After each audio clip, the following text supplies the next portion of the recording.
மத்தேயு எழுதின சுவிசேஷம் 5வது அதிகாரம் 44வது வசனத்தை நாம் பார்ப்போம். மத்தேயு எழுதின சுவிசேஷம் 5வது அதிகாரம் 44வது வசனத்தை நாம் பார்ப்போம்.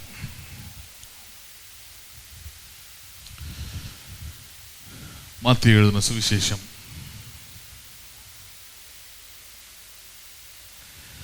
5வது அதிகாரம் 44. நான் உங்களுக்கு சொல்லுகிறேன், உங்கள் சத்துருக்களை சிநேகியுங்கள், உங்களை சபிக்கிறவர்களை ஆசீர்வதியுங்கள், உங்களை பகைக்கிறவர்களுக்கு நன்மை செய்யுங்கள், உங்களை நிந்திக்கிறவர்களுக்காகவும் உங்களை துன்பப்படுத்துகிறவர்களுக்காகவும் ஜெபம் பண்ணுங்கள். இந்த நல்ல மாலை நேரத்தில் உங்களோடு கூட இந்த ஜெப பாடம் ஆராதனையிலே நான் பார்த்து கொண்டு வருகிற இந்த ஆராதனையின் தலைப்பே A proper understanding of the prayers in the scriptures. வேதத்தில் உள்ள ஜெபங்களை பற்றிய சரியான புரிதல் என்கிற தலைப்பின் கீழே தான் உங்களோடு கூட நான் பேசிக்கொண்டு வருகிறேன். நிறைய நேரத்தில் கிறிஸ்தவத்தில் அல்லது விசுவாசிகளிடத்தில், என் ஊழியக்காரர்களிடத்தில் கூட எழுப்பப்படுகிற கேள்வி, ஜெபத்திற்கு ஒரு ஆராதனை வைக்கணுமா, ஜெபிக்க ஆராதனை வைக்கலாம், ஆனால் ஜெபத்தை பற்றி போதிக்க அல்லது ஜெபத்தை பற்றி பிரசங்கம் பண்ண ஒரு ஆராதனை தேவையா? அப்படி ஜெபத்தை பற்றி போதிக்க என்ன இருக்கிறது? அதனால் ஏனென்றால் தேவன் நாம் எப்படி செய்தாலும் எப்படி ஜெபம் பண்ணாலும் அவர் கேட்பார். ஜெபம் பண்ணணும், அவ்வளோதான். அதுலேயும் அவங்க எந்த அளவுக்கு கொண்டு போயிடுறாங்கன்னா, எவ்வளோ மணி நேரம் ஜெபம் பண்ணுறீங்க, எந்த மாதிரிலாம் நீங்கள் முட்டி போட்டு ஜெபம் பண்ணுறீங்களா, நெடு முட்டி போட்டு ஜெபம் பண்ணுறீங்களா, உபவாசம் இருந்து ஜெபம் பண்ணுறீங்களா, இப்படிப்பட்ட காரியங்களை தான் சபைகள் வலியுறுத்துகிறது. ஆனால் அதுக்கும் வேதத்துக்கும் சம்பந்தமே இல்லை. உண்மையான ஜெபம் எதை பற்றினது? பரலோகத்தில் உம்முடைய சித்தம் செய்யப்படுவது போல பூமியிலும் செய்யப்படுவதாக என்று சொல்லி ஜெபிப்பதுதான் ஜெபமாக இருக்க முடியும். அதனாலதான் ஜெபத்தை எப்படி ஒன்றா செய்யலாம் அப்படின்னா, இயேசு வாழ்ந்த அல்லது ஊழியம் செய்த காலத்தில் நம்முடைய சீஷர்களுக்கு பல இடங்களில் அவர் போதித்தார், பல காரியங்களை போதித்தார். விசுவாசத்தை குறித்து, அற்புதங்களை குறித்து, தேவனுடைய ராஜ்யத்தை குறித்தெல்லாம் பல காரியங்களை போதித்தார். அவங்களுக்கு அவர் போதித்தில் ரொம்ப சிறப்பான ஒரு காரியம், முக்கியமாக ஜெபத்தை குறித்துன்னு பார்த்தீங்கன்னா, நீங்கள் ஜெபம் செய்ய வேண்டிய விதமாவது என்று சொல்லி அவர்களுக்கு கற்றுக் கொடுத்தார்.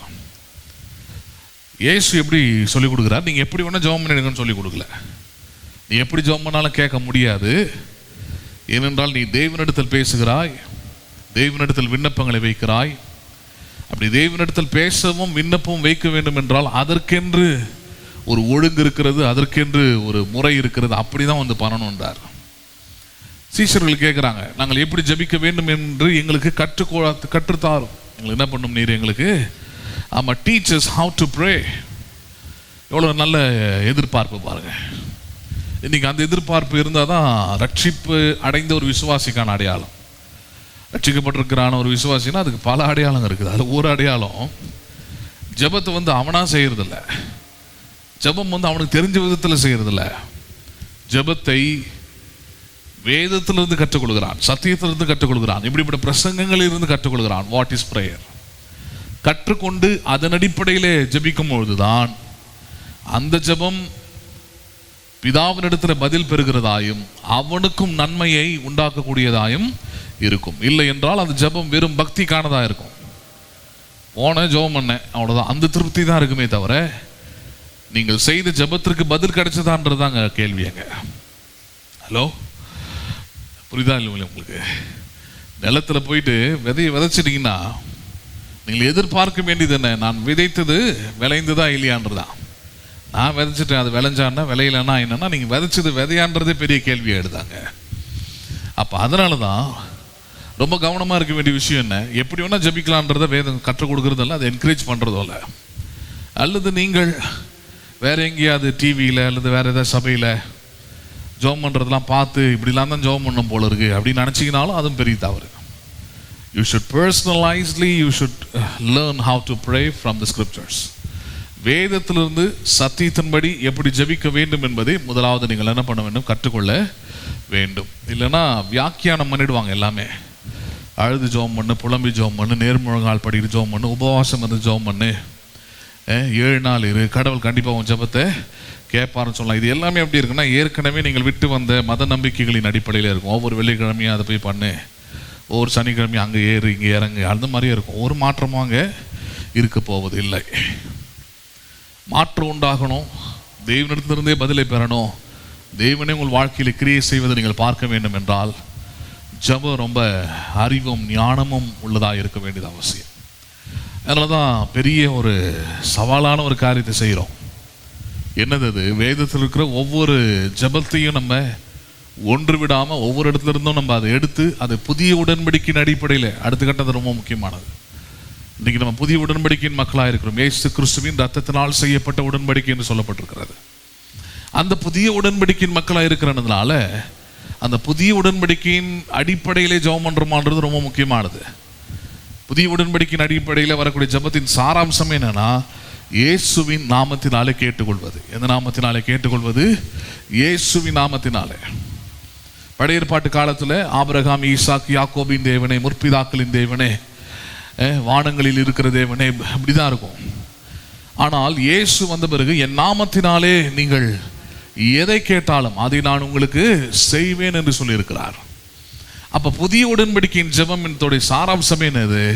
இயேசுவின் நாமத்தினாலே ஜெபிக்கிறது. அப்போ பழைய ஏற்பாட்டை படிக்கும் போதும் அங்கே இருக்கிற ஜெபங்களையும் அதன் அடிப்படையில் தான் பார்க்க வேண்டும் அதை. அப்போ அதனால தான் பழைய ஏற்பாட்டில் இருக்கிற ஜெபங்களையும் எடுத்து அதை புதிய உடன்படிக்கையின் அடிப்படையில் அதை புரிந்து நீங்கள் எப்படி இதை ஜெபிக்க வேண்டும் என்பது தான் உங்களுக்கு போதித்து கொண்டு வருகிறேன்.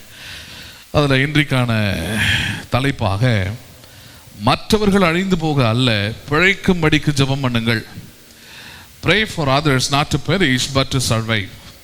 மற்றவர்கள் அழிந்து போக அல்ல, பிழைக்கும்படிக்கு ஜெபியுங்கள் என்கிற தலைப்பின் கீழே தான் உங்களோடு கூட நான் பேச இருக்கிறேன்.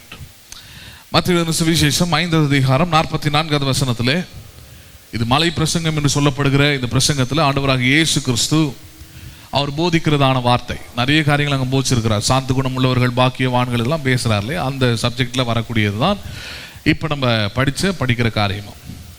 அங்கே என்ன சொல்கிறாரு? 44வது வசனத்தில், மத்தேயு 5:44, நான் உங்களுக்கு சொல்லுகிறேன், உங்கள் சத்துருக்களை சிநேகியுங்கள், உங்களை சபிக்கிறவர்களை ஆசீர்வதியுங்கள், உங்களை பகைக்கிறவர்களுக்காக நன்மை செய்யுங்கள், உங்களை நிந்திக்கிறவர்களுக்காகவும் உங்களை துன்பப்படுத்துகிறவர்களுக்காகவும் என்ன பண்ணுங்கள்? நீங்கள் ஜெபம் பண்ணுங்கள். சரி, பொதுவாக பல பெரிய பெரிய அதிகாரிகள், நீதிபதிகள், அரசியல்வாதிகள் எல்லாம் இந்த வசனத்தை கோட் பண்ணி காட்டுவாங்க. எதை சொல்லுவாங்க? இயேசு கிறிஸ்துவின் பிறந்த நாளுக்கு வாழ்த்து சொல்லும் போது இதில் தான் சொல்லுவாங்க, சத்துருக்களை சிநேகிக்க சொல்லியிருக்கிறாரு, பகைக்கிறவர்களுக்கு நன்மை செய்ய சொல்லியிருக்கிறாரு, இயேசு கிறிஸ்து அவ்வளோ பெரிய பெரிய பெருந்தன்மை உள்ள மனம் படைத்தவர், இப்படிலாம் பேசுகிறாங்க. ரைட். ஆனால் இதில் ஒரு விஷயத்தை அவங்களால கை கொள்ளவோ செயல்படுத்தவோ முடியாது. எல்லாத்தையும் முழுமையாக செயல்படுத்த முடியாது அவங்களால. இதில் ஒன்று ரொம்ப முக்கியமானது. அது என்னது? கடைசி வார்த்தை. அது உங்களை நிந்திக்கிறவர்களுக்காகவும் என்ன பண்ணுகிறவர்கள்? உங்களை நிந்திக்கிறவர்களுக்காகவும் உங்களை துன்பப்படுத்துகிறவர்களுக்காகவும் என்ன பண்ணுங்கள்? நீங்கள் ஜெபம் பண்ணுங்கள். இது ரொம்ப முக்கியமான வார்த்தை.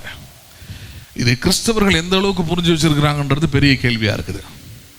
பொதுவாக நமக்கு உதவி செய்கிறவங்க, நமக்கு நன்மையை செஞ்சுருக்கிறவங்க, நமக்கு எந்த தீமையும் செய்யாதவங்க, நம்ம கொஞ்சம் தூரமாக இருக்கிறவங்க, இவங்களுக்கெல்லாம் நம்ம நல்ல நல்ல ஜெபமாக பார்த்து செய்வோம்.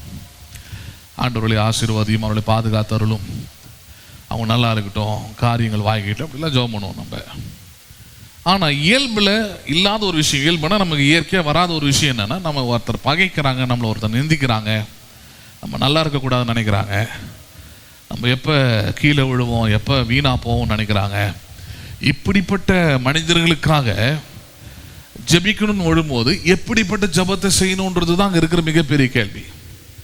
எப்படிப்பட்ட ஜெபத்தை செய்கிறோம் அல்லது செய்ய வேண்டும்ன்றது அங்கே கேள்வி. அங்கே ஏனென்றால் பல நேரத்தில் தான் சொல்கிறேன், உபவாச ஜெபம் வச்சுருப்பாங்க, முழு இரவு ஜெபம் வச்சுருப்பாங்க, எல்லாம் வச்சுருப்பாங்க. வச்சுட்டு இவர்களை நிந்திக்கிறவர்கள் அல்லது இவர்களை சபிக்கிறவர்கள் அப்படின்னு இருக்கிற ஆட்கள், அல்லது இவங்களுக்கு யாராவது பிடிக்காத ஒரு ஆட்கள் இருக்கிறாங்களா, அவர்களுக்காக இவர்கள் செய்கிற ஜெபம் என்பதே பார்த்தீங்கன்னா ரொம்ப கொடூரமாக இருக்கும். ஆண்டவரே உம்முடைய கையை நீட்டி அவர்களை தொடும். தொடும்ன்றது வந்து வேற விதத்தில் சொல்கிறாங்க அவங்க நெகட்டிவாக. ஏன்னா அடுத்தடுத்த வார்த்தைகள் அப்படியே வெளியே வருவாங்க.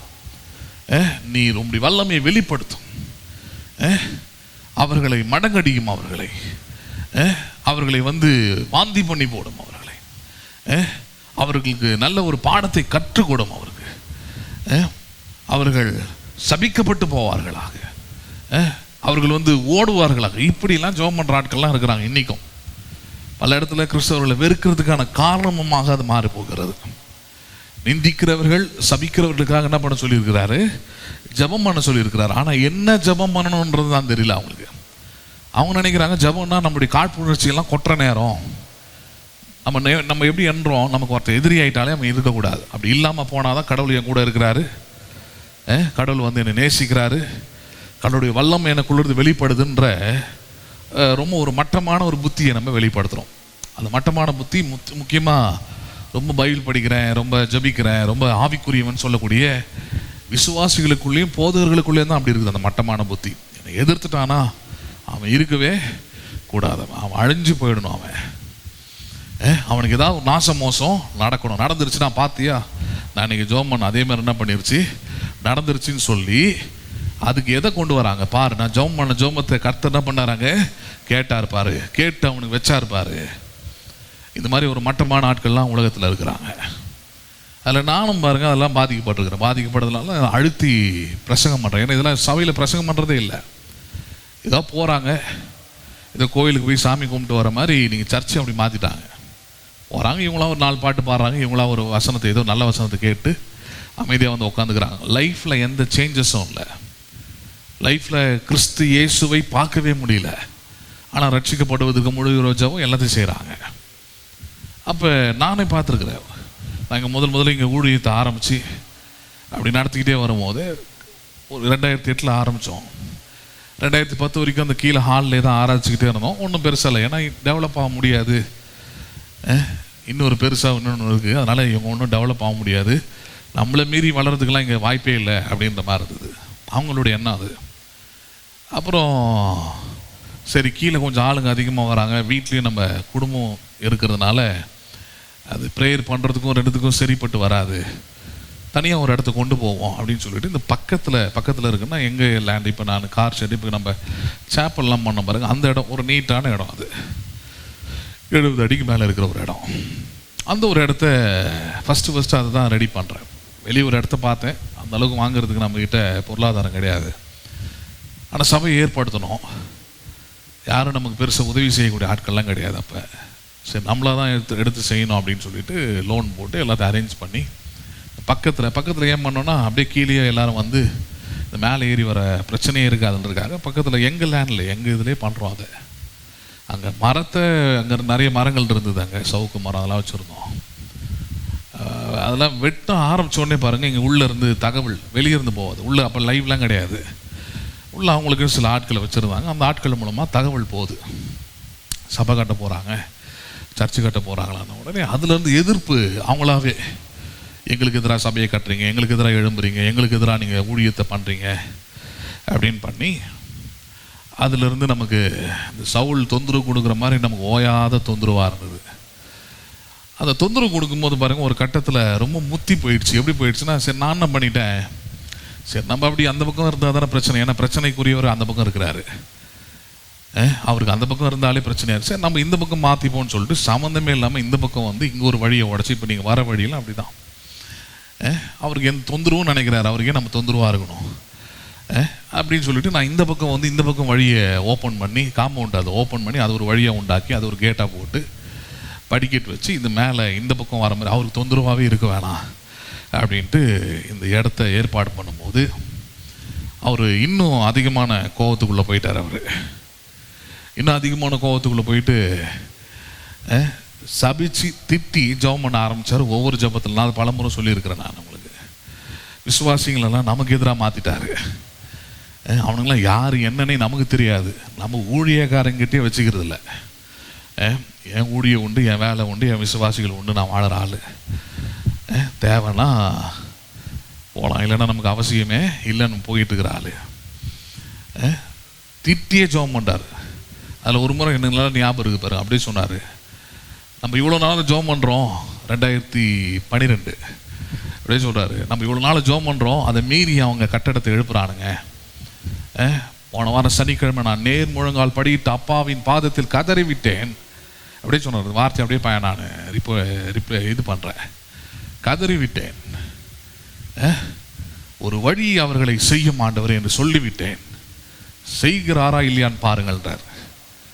நான் நீ இந்த அளவுக்கு இறங்கிட்டேனே, சவுளை விட மோசமாயிட்டியே நீன்ற அளவுக்கு யோசிச்சேன் நான். சவுளை விட மோசமாயிட்டியா? ஒருத்தர் அழியணும், ஒருத்தர் நாசமாக போகணும், அதுக்கு நான் எதை பயன்படுத்துகிறேன்? அப்பாவின் சமூகத்தில் நேர் முழங்கால் படியிட்டு விட்டேன், ஜெபித்து விட்டேன், அவ்வளோதான். என் சத்துருக்கள், நான் ஒருத்தர் சத்ருவாக முடிவு பண்ணி நம்ம எந்த பிரச்சனைக்கும் போனதில்லை, இனிமேலும் போக போகிறதில்லை. இது கூட புரிஞ்சுக்கிறதுக்காக சொல்கிறேன், நான் யாரையும் மட்டப்படுத்துறதில்ல. எவ்வளோ மட்டமாக இருக்கிறாங்கன்றதுக்காக சொல்கிறேன். கிறிஸ்தவனாக இருக்கிற எனக்கு இவ்வளோ பாதிப்பாக இருக்கும்னா, இதே வேலையை நீங்கள் புறஜாதி மக்களுக்கோ இல்லை மற்ற இடத்துலையும் பண்ணால் என்ன மனநிலைமை அவங்களுக்கு இருக்கும் யோசிச்சு பாருங்கள். ஏன்னா இது வேதம் போதிக்கிறது, அதனால தான் சொல்கிறேன். நீ சொல்கிறாரு, உங்களை சபிக்கிறவர்களுக்காகவும் உங்களை நிந்திக்கிறவர்களுக்காகவும் நீங்கள் என்ன பண்ணுங்கள், நீங்கள் ஜெபம் பண்ணுங்கள்னா, உங்களை சபிக்கிறவன் நிந்திக்கிறவங்களை கூட எப்படி ஜெபம் பண்ணுறது பின்னாடி பார்க்க போகிறோம். இப்போ பழைய ஏற்பாட்டு காலத்தில் ஒருத்தர் ஜெபம் பண்ணுறான். ஆனால் இவங்க அப்படி தலைக்கீழ் ஆகி மந்திரவாதி மாதிரி, சூனியக்காரன் மாதிரி, அழிஞ்சு போகணும், கெட்டு போகணும், குட்டிச்சோராக போகணும், நாசமாக போகணும். இது எப்படி திரும்ப ரிஃப்ளெக்ட் பண்ணார் அவர்? 2012 இது சொல்கிறாரு. 2014 விபத்தில் என் தம்பி இறந்து போகிறான்.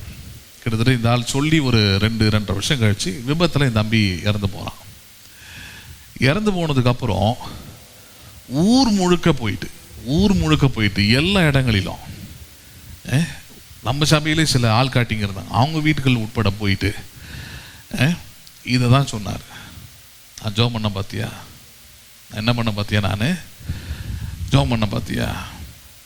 இது எப்படின்னா, தனக்கு சிலதெல்லாம் நடந்திருக்கும், அதை மறந்துட்டாங்க. ஹலோ, விபத்து யாருக்கு ஒன்றும் நடக்கும், பேசுறது புரியுதுங்க. அது ஏன்னு கேள்வி கேட்கறதுக்கு, மரணம்ன்றத ஏன்னு கேள்வி கேட்கறதுக்கு யாருக்குமே உரிமையே கிடையாது. ஏன்னா யாரும் பிறக்கணும்னு யாரும் இங்கே வந்து யாரும் ஜெபம் பண்ணி பிறந்தவங்க இல்லை. அதே போல் மரணத்தையும் ஏன் இந்த மரணம் வந்தது, எப்படி வரலாம் அப்படின்னு கேள்வி கேட்கறதுக்கும் ஒரு தகுதி யாருக்கும் இல்லை. உருப்படுறவங்க அப்படி தான் இருப்பாங்க, தெய்வீகத்துக்குள்ளே இருக்கிறவங்க அப்படி தான் இருப்பாங்க. யோபு அப்படிப்பட்ட ஒரு மனுஷன் தான். அவன் அப்படி தான் இப்போ சொன்னான், அவர் 1000 கேள்விகள் கேட்டாலும் என்னால் ஒரு பதில் கூட சொல்ல முடியாது. அப்படின்னா ஏன் என்று கேள்வி கேட்க எனக்கு உரிமை இல்லைன்ட்டான். எதுக்கு உரிமை கிடையாது? ஆமாம், இருக்கிற சூழ்நிலையை எனக்கு மாற்றி கொடுங்க, இருக்கிற பிரச்சனையிலிருந்து என்னை விடுதலை ஆக்குங்க, என்னை ஆறுதல் படுத்துங்க, என்னை சமாதானப்படுத்துங்கன்னு கேட்கறதுக்கு வேணா எனக்கு உரிமை இருக்குதே தவிர, இதெல்லாம் எப்படி நீ செய்யலாம், என் 10 பிள்ளைங்களையும் எப்படி சாகடிக்க நீர் ஒப்பு கொடுக்கலாம் அப்படின்னு கேட்கறதுக்கு எனக்கு எந்த உரிமையும் இல்லை. பேசுறது புரியுதுங்களா? அது அந்த மாதிரி பாருங்கள். அந்த மாதிரி ஏன் சொல்கிறேன், you should not project any negative things about God and prayer. ஜெபத்தை குறித்தோ கடவுளை குறித்தோ அது ஊழியம் செய்யும் போது, அது விசுவாசிகளாக இருக்கும்போது ரொம்ப ஜாக்கிரதையாக இருக்கணும். சிலர் மேலே நம்ம கோபம் வரலாம், இயல்பானவர் தானே, நம்ம கோபம் வரும், எரிச்சல் வரும், ஏதாவது ஒன்று செய்யணும்னு மாம்சீகமாக தோணும். நம்ம மாம்சீகமான மனிதர்கள் தான். ஆனால் ஆவிக்குரிய முதிர்ச்சி என்னது, இந்த வசனத்தின்படி சத்தியத்தின்படி நம்ம அப்படி உள்ளத்தை, நம்ம இருதயத்தை மாற்றிக்கொள்வது தான். இல்லைன்னா நான் 25 வருஷமாக ஊழியம் வச்சுருக்கிறேன், 50வது ஜூபிலி வச்சு கொண்டாடுறேன், நான் 60 வருஷமாக ஆண்டவருக்காக ஊழியம் செய்கிறேன்னு கொண்டாடினாலும் ஒரு பிரயோஜனமும் இல்லை. இந்த சத்தியம்லாம் தெரியாமல் உன்னை நிந்திக்கிறவர்களுக்காகவும் உன்னை சபிக்கிறவர்களுக்காகவும் நீ எப்படிப்பட்ட ஜெபத்தை செய்யணும்னு உனக்கு தெரிலனா, நீ எவ்வளோ நாள் விசுவாசியாக இருந்தாலும் சரி, எவ்வளோ நாள் ஊழியக்காரனாக இருந்தாலும் சரி, அதனால் ஒரு வாழ்க்கையில் வெற்றியும் ஜெயமும் இல்லை. நல்லா புரிஞ்சுக்கணும். நம்ம இம்மையிலும் மறுமையிலும் ஜெயித்து வாழ்ந்து காட்டுவதற்காக தான் தேவன் நம்ம அழைச்சிருக்கிறார் நம்மளை. புரியுதுங்களா? அதில் வைராக்கியம் இருக்கணும். தேவன் தந்திருக்கிற இந்த வாழ்க்கையில் நான் தோல்வி அடையக்கூடாது, மறுமையின் வாழ்க்கையை நான் விட்டுற கூடாது. கிறிஸ்துவுக்குள் எப்பொழுதும் என்னை தேவன் என்ன பண்ணுகிறார், அவர் வெற்றி சிறக்க பண்ணுகிறார். 1000 சவால்கள், 1000 பிரச்சனைகள், தேவைகள் நிறைய வரலாம். அதெல்லாம் தாண்டி வந்து நிற்கக்கூடிய பலத்தை நாம் தேவனிடத்திலிருந்து பெற்றுக்கொண்டு இந்த உலகத்துக்கு காட்டணும். என்னோடு இருக்கிற ஆண்டவர் உலகத்தில் இருக்கிறவனிலும் பெரியவர் என்பதை. புரியுதுங்களா உங்களுக்கு? அப்போ அதனால தான் உங்களுக்கு சொல்கிறேன், நான் ஜெபம்னா நம்மளை நிந்திக்கிறவங்க சபிக்கிறவங்களை வந்து திட்டி சபிச்சு ஒழிச்சு காட்டி அவங்க வீட்டில் ஏதாவது தீமை நடந்தால் பார்த்தியா நான் தான் ஜெபம் பண்ண நடந்ததுலாம் சொல்கிறதுனால ஒரு நன்மையும் ஆண்டவருக்கும் இல்லை உங்களுக்கும் இல்லை. அதான் சொல்ல வரேன். அது என்ன ஆகிடுது, அதுக்கப்புறம் சொல்லவே முடியாத வாய் கூசத்தக்கதான அருவெறுப்பான மானங்கட்டத்தனமான சில விஷயங்கள் அவங்க வீட்லேயும் நடந்துடுது. ஹலோ, அதுலேருந்துலாம் ஒரு நாள் அவங்க வெளியே வரவே முடியாது. ரொம்ப கஷ்டம். பேசுறது புரியுதுங்களா உங்களுக்கு? அப்போ அதனால தான் ரொம்ப ஜாக்கிரதையாக இருந்துக்கணும். நம்ம மாம்சீகமாக செயல்படுத்துறது ரொம்ப ஈஸிங்க. நம்மளை வெறுக்கிறவங்க நிந்திக்கிறவங்க சபிக்கிறவங்கள வந்து உன்னை அழிச்சிருவான் ஒழிச்சிருவான் உன்னை எதா பண்ணிடுவேன்னு சொல்கிறதும் ஒன்று தான். நான் முட்டி போட்டுக்கிட்டு ஆண்டவரே அவனை இப்படி பண்ணு அப்படி பண்ணுன்னு சொல்கிறதும் ஒன்று தான். பேசுறது புரியுதுங்களா? சரி, அப்போ எப்படி நடந்து கொள்ளணும்? இப்போ அதுதான் ஜெபம். ஜெபத்தில் ஒரு வாழ்க்கையில் ரொம்ப ரொம்ப சென்சிட்டிவான விஷயம்னு சொல்லுவோம். ரொம்ப ரொம்ப சென்சிட்டிவான ஒரு விஷயத்தில் ஒருத்தன் தன்னுடைய சத்துருக்கள், தன்னை நிந்தித்தவன், தனக்கு தீமை செஞ்ச ஒரு மனுஷனுக்காக அவன் எப்படி ஜெபம் பண்ணான் அப்படின்றது தான் இன்றைக்கி நம்ம பார்க்க போகிறோம். அதனால தான் இந்த தலைப்பை வைத்திருக்கிறேன். மற்றவர்கள் அழிந்து போக அல்ல, பிழைக்கும்படிக்கு என்ன பண்ணுங்கள், நீங்கள் ஜெபியுங்கள். ஆதியாகமம் 20வது அதிகாரம். ஆதியாகமம் 20வது அதிகாரம்.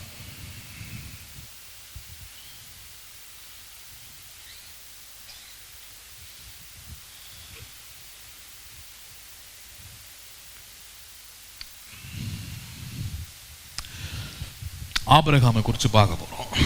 சரி, என்ன நடக்குதுன்னு பார்க்கலாம் பாருங்க. ஆதியாகமம் 20வது அதிகாரம் 1வது வசனத்திலிருந்து பாருங்க.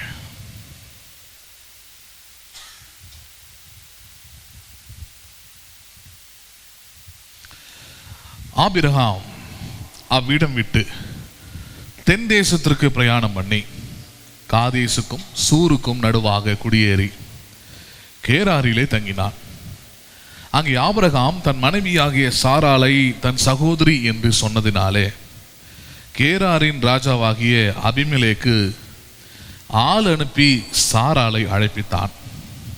தேவன் இரவிலே அபிமெலேக்கு சொப்பனத்திலே தோன்றி, நீ அழைப்பித்த ஸ்திரீ நிமித்தம் நீ செத்தாய், அவள் ஒருவனுடைய மனைவியா இருக்கிறாளே என்றார். அபிமெலேக்கு அவளை சேராதிருந்தான். ஆகையால் அவன், ஆண்டவரே, நீதியுள்ள ஜனங்களை அழிப்பீரோ? இவள் தன் சகோதரி என்று அவன் என்னோடு சொல்லவில்லையா? அவன் தன் சகோதரன் என்று இவளும் சொன்னாலே. உத்தம இருதயத்தோடும் சுத்தமான கைகளோடும் இதை செய்தேன் என்று சொன்னான். அப்பொழுது தேவன், உத்தம இருதயத்தோடு நீ இதை செய்தாய் என்று நான் அறிந்திருக்கிறேன். நீ எனக்கு விரோதமாக பாவம் செய்யாதபடிக்கு உன்னை தடுத்தேன். ஆகையால் நீ அவளை தொட நான் உனக்கு இடம் கொடுக்கவில்லை. சரி, என்ன நடக்கிற சம்பவம்? இதை பலமுறை பிரசங்களில் பரிசுத்தத்தை பேசுறன்ற பேரில் கணவன் மனைவி உறவை பற்றி பேசும்போது ரொம்ப இதை டீப்பாக பேசுகிறன்ற பேரில் ஒரு மாதிரி பயம்புறுத்துகிற மாதிரி பேசிக்கிட்டு இருப்பாங்க. சரி, அது அதுக்காக தான் இந்த வசனத்தை பயன்படுத்துவாங்க. அது சொல்கிறேன் நான். என்ன நடக்குது? ஆபிரகாம் தான் இருந்த இடத்தை விட்டு இன்னொரு இடத்துக்கு அவன் பிரயாணமாக என்ன பண்ணுறான், போகிறான். கேரார்னு ஒரு ஊருக்கு போகிறான். அங்கே போகும்போது அங்கே அபிமெலேக்குன்னு ஒரு ராஜா இருக்கிறார். அங்கே ராஜாவுடைய அதிகாரமும் அல்லது அவனுடைய இயற்கை என்னன்னு பார்த்தீங்கன்னா, அவங்களுக்கு ஒன்று பிடிச்சதுன்னா எதை வேணாலும் அவங்க என்ன பண்ணலாம், எடுத்துக்கொள்ளலாம். அவங்களுக்குன்னு எந்த வரமும் கிடையாது, எந்த சட்டமும் கிடையாது. அவங்க தான் உயர்ந்த அதிகாரம் உள்ளவங்க. ராஜானா அதுதான், கிங்னா அதுதான். Everything its own for them. எல்லாமே அவங்களுக்கு சொந்தமானது. அது யாரை வேணா இருக்கட்டும். ஒரு மனுஷன் அவங்களுக்கு பிடிக்குது, அவனை கொண்டு வந்து தான் வீட்டில் அடிமையாக வைக்கணும்னாலும் அடிமையாக என்ன பண்ண முடியாது, அவனை காலம் ஃபுல்லாக வச்சுருக்கலாம், யாரும் வந்து கேட்கவே முடியாது. ஏன்னா ராஜாவுக்குரிய அதிகாரம் அது. அந்த காலத்தில் அது ஒரு பழக்கமாகவே வச்சுருந்தாங்க. அப்போ அதில் ரொம்ப ஒரு விஷயம் என்னன்னு பார்த்தீங்கன்னா, மற்றவர்களுடைய மனைவிகளை எடுத்துக்கொள்கிறது. மற்றவருடைய மனைவிகளை எடுத்துக்கொள்றதுல அது ஒரு வீரமாக, அது ஒரு பெரிய திமிராக செஞ்சுக்கிட்டு இருந்தாங்க. அது அந்த காலம் அப்படி தான் இருந்தது. அப்போ இந்த அபிமெலேக்கு எப்படின்னா, இதில் இந்த இருந்த ராஜாக்களில் கொஞ்சம் மனசாட்சி உள்ளவன், கொஞ்சம் நல்லவன். அதை படிக்கும் போது நமக்கு தெரியுது. இவன் எப்படின்னா, மற்றவங்க மனைவிலாம் வேணாம், ஆனால் திருமண பந்தத்துக்குள்ள இல்லாத எந்த பெண்ணையும் என்ன பண்ணலாம எடுத்துக்கொள்ளலாம். அது அவனுக்கு உரிமை இருக்குது. எத்தனை நாள் வேணா கல்யாணம் பண்ணிக்கலாம். அவனுக்கு எந்த சட்டத்திட்டமும் கிடையாது. அவனுக்கு 100 பேரையும் வச்சுக்கலாம், 500 பேரும் வச்சுக்கலாம். அது மாதிரி ஒரு கண்ட்ரோலும் இல்லாமல் இருந்த ஒரு காலம் அது. அப்போ அந்த ஊருக்கு புதுசாக வந்த உடனே இந்த சாராள், அப்போவே அவளுக்கு 70 வயசுக்கு மேலே. அவளுக்கு வயசுலாம் அங்கே பிரச்சனை கிடையாது, முடிச்சு போச்சு, அவ்வளோதான். அப்போ அபிமெலேக்கு பார்க்குறான், போயிட்டு விசாரிக்கிறான். விசாரிக்கும் போது ஆபிரகாம் பாருங்க, முன்னாடி சொல்லி அமைச்சிடறான். அதெல்லாம் பின்னாடி வருது அந்த வசனத்தில், அதெல்லாம் நம்ம படிக்க போகிறதில்ல, உங்களுக்கு சொல்லிடுறேன். என்ன சொல்லிடுறான், புது ஊருக்கு போகிறோம், நீ அழகாக இருக்கிற, குழந்தை வேற இல்லை இது வரைக்கும் உனக்கு, அதனால உன் மேலே ஆசைப்படுவானுங்க. ஆசைப்படும் போது இயற்கையாக ராஜாக்கள் என்ன பண்ணுவாங்கன்னா, கணவனை ஒன்று வெட்டி கொண்டுடுவானுங்க. கணவனை என்ன பண்ணிடுவானுங்க, ஏன்னா அப்போ தான் இவ ஒத்துப்பா அப்படின்றதுனால எந்த பிரச்சனையும் இருக்கக்கூடாது, முழுமையாக அவன் நமக்குரியவளாக மாறணுன்றதுக்காக அந்த வேலையை செய்வாங்க. அந்த உயிருக்கு பயந்துட்டு ஆபிரகாம் எந்த அளவுக்கு வீக்காக இருந்திருக்கிறான் பாருங்க. அவன் என்ன பண்ணுறான், அதில் ஒரு உண்மையாக இருக்குது, அது பின்னாடி சொல்கிறான். அதில் ஒரு உண்மையாக இருக்குது அவன் சொன்னதில். என்னது, எங்கே போனாலும் யார் கேட்டாலும் நீ எனக்கு சகோதரன் என்ன பண்ணிவிடு, நான் உனக்கு சகோதரன் சொல்லிவிடு, நீ எனக்கு சகோதரின்னு சொல்லிவிடு, பிரதர்ஸ் அண்ட் சிஸ்டர்ஸ்ன்னு சொல்லிவிடுன்ட்டான். ஹலோ, யாருன்னு சொல்லிவிடு. இன்றைக்கி லவ் பண்ணுற பசங்க, காதலிக்கிற பசங்க, ஹலோ, எல்லாம் பயன்படுத்துகிற டெக்னிக்கை தான் அன்றைக்கி அவன் பயன்படுத்துகிறான். லேட்டஸ்ட் டெக்னிக் இல்லை, அது ஓல்டு டெக்னிக் தான். பாய் ஃப்ரெண்டுன்னு சொல்லிட்டா பிரச்சனை வந்துடும். கேர்ள் ஃப்ரெண்டுன்னு சொன்னாலும் நம்ம ஊருக்கு புரியாது. அதனால் எடுப்புலேயே அவன் எனக்கு அண்ணன், அவன் எனக்கு தங்கச்சி மாதிரி அப்படின்னு சொல்லிட்டா யாரும் என்ன பண்ண முடியாது, கேட்கவோ சந்தேகப்படவோ வரம்பை மீறி பேசவோ முடியாது. அப்படின்றதுனால அந்த ஒரு வேலையை செய்வாங்க. அது ரொம்ப தப்பானது, ரொம்ப அந்த உறவையை கொச்சப்படுத்துறது அது. அப்போ ஆனால் இவனுக்கு ஒரு தொடர்பு இருக்குது, அதனால தான் அப்படி பேசுகிறான் அவன். அது பின்னாடி சொல்கிறேன். அப்போ அப்படி சொல்கிறான் பாருங்க. யாராவது கேட்டாங்கன்னா நீ எனக்கு சகோதரின்னு சொல்லிவிடு, என்ன உனக்கு சகோதரன்னு சொல்லிவிடு, அப்போ தான் நான் உயிர் பழைக்க முடியும், என்னை காப்பாற்றிக்க முடியும், இல்லைன்னா என்னை கொன்று போட்டு உன்னை எடுத்துகிட்டு போயிடுவானுங்க, உலகம் அப்படி கெட்டு போய் கிடக்குது அப்படின்றான் அவன். சரி, இந்த ஊரில் போய் அதே கதையை, அதே பொய்யை அங்கே போய் சொல்கிறாங்க. ஆஃப் த லைவ், ஆனால் தேர் இஸ் ட்ரூத். பாதி பொய், அதில் கொஞ்சம் உண்மையாக இருக்குது. உண்மை என்ன, அவன் பின்னாடி அந்த அபிமெலேக்கு கிட்டே சொல்கிறான். அதை என்ன உண்மை, அது என் தகப்பனும் அவள் தகப்பனும் ஒருவள், அதாவது எனக்கும் அப்பா அவளுக்கும் அப்பா, ஆனால் அம்மா வேற வேற. பேசுறது புரியுதுங்களா? நல்லா புரிஞ்சுக்கணும். நாகரிகம் வளர வளர தான் நம்ம உறவுகளை அதிகமாக புரிஞ்சுக்கிறோம் என்னன்ட்டு. பேசுறது புரியுதா இல்லையா உங்களுக்கு? இப்போ உங்களுக்கு புரிகிற மாதிரி சொல்கிறேன். இப்போ சித்தி பொண்ணு அப்படின்னா நம்ம எப்படி சொல்லுவோம், கூடவே பிறகுலனாலும் தங்கச்சி, சித்தி பையன்னா தம்பி. ஏன்னா அந்த உறவு அப்படி தான் வரும். அப்பான்ற உறவில் வரும்போது அது ஆமாம் தம்பி, அண்ணன், தங்கச்சி அந்த உறவில் தான் வரும். ஆனால் இங்கேருந்து கொஞ்சம் தள்ளி அப்படி போயிட்டீங்கன்னா, கேரளாவுக்கு போயிட்டீங்கன்னா, அவர்கள் சித்தி மகளே என்ன பண்ணுவாங்க, திருமணம் செய்வாங்க. ஏன்னா அவங்களுக்கு அந்த உறவு கிடையாது. அவங்களுக்கு நல்லா புரிஞ்சுக்கிடுங்க. இப்போவே இந்த காலத்தில் பேசுறது புரியுது அவங்களுக்கு? நாங்கள் கூட ஒரு ஊழியக்காரனோட பையன் சுத்தம் போது நானே கேட்டேன் ஒரு முறை, என்ன கல்யாணம் பண்ணிக்க போகிறீங்களா அப்படின்னு கேட்டேன் நான். அப்போ அவங்க விசுவாசி சொன்னுச்சு, இல்லை இல்லை, அது அவனுடைய சொந்த சித்தியோட பொண்ணு, இன்னும் கல்யாணம் பண்ணிக்காமல் இருக்குது. நான் கேட்டு எப்படி இந்த உறவு செட் ஆகும்? அவங்க அண்ணன் கல்யாணத்தில் ஒரே ஆட்டமாக இருக்குது, பாட்டமாக இருக்குது, அந்த உறவு முறையே சரியில்லை, என்னது இது அப்படின்னு கேட்கும்போது அப்போ தான் தெரிஞ்சுது அவங்க கலாச்சாரத்தில் சித்தி பொண்ணு வந்து தங்கச்சியை பார்க்குற முறை அவங்களுக்கு இல்லை.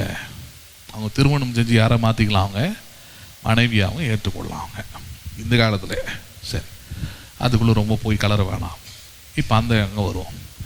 ஆபிரகாம் காலத்தில் பெரிய நாகரிக வளர்ச்சி அதெல்லாம் ஒன்றும் கிடையாது. அவங்கள பொறுத்த வரைக்கும் ஒரு ஆண் பெண் அவ்வளோதான்.